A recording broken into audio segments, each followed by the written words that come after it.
Through balance updates and recent patches, a lot of items have changed in Deadlock recently, and I want to talk about 5 today that I think you should be buying in your next game. Hey everyone, this is Connor here at Dead Unlocked, and I don't know if anyone else is like me about this, but a lot of times I feel like I'm just buying the same items over and over again. Maybe it's a comfort item, one that I've found a lot of use case on that I just have kind of continued to buy in perpetuity. And it's always good to kind of go back to the drawing board, make sure we're not missing any hidden value in some items. So like I said, today I want to talk about 5 items that I really think players should be looking at more in their deadlocks to win more games, get more value, all that good stuff. The first item I want to look at is one that actually got a pretty good buff in the September 4th update, and that is Magic Carpet. So in the buff, it went from Spirit Power was increased from 10 to 14, and the actual move speed of the carpet was moved from 6 to 7. But this item is starting to get to where it can actually just provide a lot of value across the board. I mean, look at these stats. 15% ability duration is really good, especially late game if you're using a hero that benefits from ability duration. Spirit Power at 14 is pretty strong. 100 bonus health can't hurt. And now the carpet moves a little bit faster. So if you need some maneuverability, you benefit from ability duration, and you're looking for a late game spirit item, I actually think that Magic Carpet could be a pretty good buy. And I mean, it's also just a ton of fun to use. Look at this thing. You can just zoom around like this. Pretty easy to control. If you've never used it before, I'd recommend just trying it out like this. But this is a great way to get around the map, get some great stats, and some overall solid benefits in your next Deadlock game. Our next item here is also going to come from the Spirit category, but this one has been buffed in what feels like every patch that I've read recently, and that is going to be Rusted Barrel. So this is an item that I'm sure a lot of you have just never bought before, never considered buying, because it's not in very many builds, and honestly, it's kind of a niche item. But this one has been just continually buffed again and again, and it also received one on September 4th, with the cast range being increased from 23 meters to 28 meters, and the bullet resistance reduction being increased from -5% to -6%, where it's at now on the item, as you can see. So this item is a little bit niche, I will say, but if you are in a lane against a really strong gun character early that is being especially oppressive, and you want to target them, and you might think the disarming hex could be something to use later in the game, Rusted Barrel can be a really sneaky and debilitating option. And I would really recommend this into maybe like an Oppressive Haze in the early game, maybe even like an Oppressive Ivy or Infernus as well, Wraith. This can be an item to really shut someone down, especially if you have like the ability to set up an ult follow-up afterwards to confirm a kill. Rusted Barrel can be really sneaky. Recommend it. It's a pretty easy one to use. Honestly, it's just a targetable active. So I have it, selected here. It's not like you have to hit a skill shot. You just need to be able to lock onto someone, and it's a pretty long range as well to cast. Like I can get the Abrams from all the way over here, so you can be pretty much under tower and hitting someone in the middle of lane, and it's going to cause them a lot of problems. I'll go over again really quickly what the item actually does.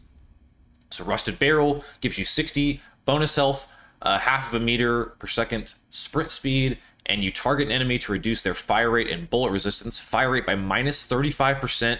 Bullet resistance by -6%, 28 meter cast range, and this lasts for 5 seconds. So this item is starting to get better and better with each update. I mean, the devs are clearly trying to get players to buy it more. I'm sure the buy rate is in the tank. So if you're looking for kind of a sneaky pick in your next game, consider picking up Rusted Barrel. All right, next up is one of my favorite items, and I think a lot of people's favorite items, and it was buffed in the last update. And that is going to be Trophy Collector. A lot of people know what Trophy Collector does, but I want to break it down. I also want to talk about how it was buffed in the last update. So Trophy Collector had 2 stats buffed in this last September 4th update.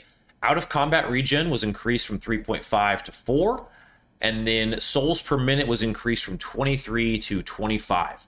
So for those that are newer to Deadlock, what Trophy Collector essentially does is whenever you, as it says in the item, get an assist or a kill, you gain extra health, sprint, ability range, and passive soul generation, and this forms stacks. So the maximum amount of stacks you can get is 16.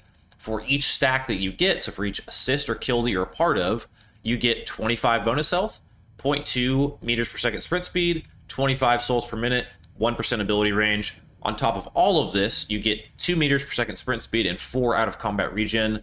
This item builds from Sprint Boots, which is an 800 cost vitality item. So, Trophy Collector is one that I'm seeing starting to get featured in a lot of builds, more and more builds moving forward. And seeing it get a buff, honestly, is really encouraging. This is an item that I love. You either feel like you're feeding when you buy this item because you just end up buying it, and then you end up, for some reason, unlucky with not being able to get assists or kills. So look for it in situations where you're about to be entering into a phase of the game where you can get some fights. Maybe if you're playing a character like Grey Talon and you just got your bird to max level or something, or you just bought an item to really enrich it, look for Trophy Collector in a situation like that where you know you can probably get 1 or 2 stacks to start. This is an item that can be really bad if you have no stacks at the end of the game, but especially with these buffs can be really good if you're able to get some value out of it early on. All right, we're going to stick in Vitality again here, and we're going to look at another item that was buffed, and this one was good for a while, several months ago in Deadlock, then was replaced by another item very similar to it, kind of shelved. Now I think it could be back, and that is Healing Nova. Healing Nova got what I think are actually some pretty significant buffs, and I think are going to cause this item to be featured a lot more in builds moving forward. So Healing Nova now has a heal per boon increase from 4.4 to 6. And also, Healing Nova now grants 6% ability range. Now, this is a smaller number, but ability range is a pretty big deal in terms of Deadlock, what it can do for a lot of different characters. You also get 8 spirit power in this build, in this item, rather. And this is also just a really solid item to be able to heal kind of people running around in a pack together. So, healing out of the item I was referring to, it was kind of replaced by Rescue Beam. I still think Rescue Beam is fine and a really good choice. It's honestly better in some situations. However, if you're kind of looking at the 3,200 healing items between Healing Nova and Rescue Beam, I think Healing Nova should get picked up a lot more in games moving forward, especially, like I said, if you're someone looking for ability range, and you also could use some, some healing, some kind of passive stats as well, Healing Nova could definitely be an item that you look for.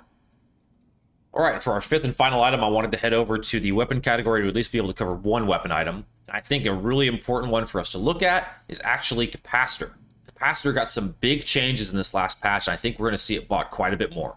So Capacitor now grants that 8% fire rate is new, so it now grants that. Its projectile speed has also been increased by 20%. So if you're throwing Capacitor, which I'll show in a second, it's going to move 20% faster.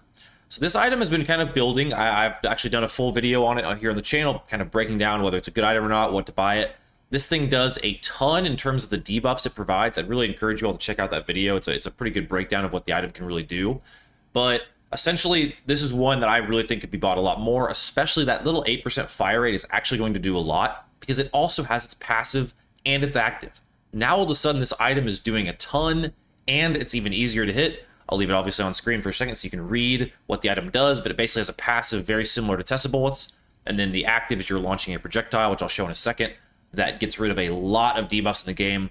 It's actually this feature on the wiki page as well, which has just been renovated. I saw on the Reddit today, which is pretty cool.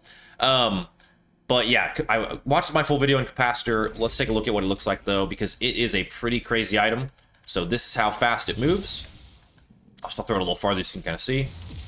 So that is a lot faster, honestly, than it used to be. This item can be thrown super long distances, as you can see there. So you can throw this just kind of into the chunk of a team fight. You can kind of snipe someone. It is a skill shot, so whereas rusted barrels like this, Capacitor you have to actually hit your enemy with. So a little bit more difficult to use maybe, but especially because of the buffs that got to its fire rate, and I think just a lot more builds looking to debuff and get rid of, as the amount of buffs increase, items like Capacitor are only going to get better. So those are 5 items that I really think you should be looking at more in your Deadlock games moving forward. Just a heads up, there were a lot more items patched in this 9.4 update, the September 4th update. I'm surprised people aren't talking about this one a little bit more. It actually feels like there's a lot that was done in this one. Just a lot of little tweaks here and there, a lot of hero changes. So if you haven't had a chance, go look at that. I'll post it in the description of this video as well. But in the meantime, let me know what you think of these 5 items. Did I miss any other ones that were affected by the patch that you really think I should have brought up? Are these 5 invalid? Should I not be talking about Capacitor? Let me know in the comments. Always open to feedback. Thank you all so much for the support on the channel. As always, we just hit 1,300 subs, which is crazy. I would not have believed that a month ago. So really exciting stuff. Thank you all so much for the support. And from our house to yours, we'll see you all next time here at Dead Unlocked.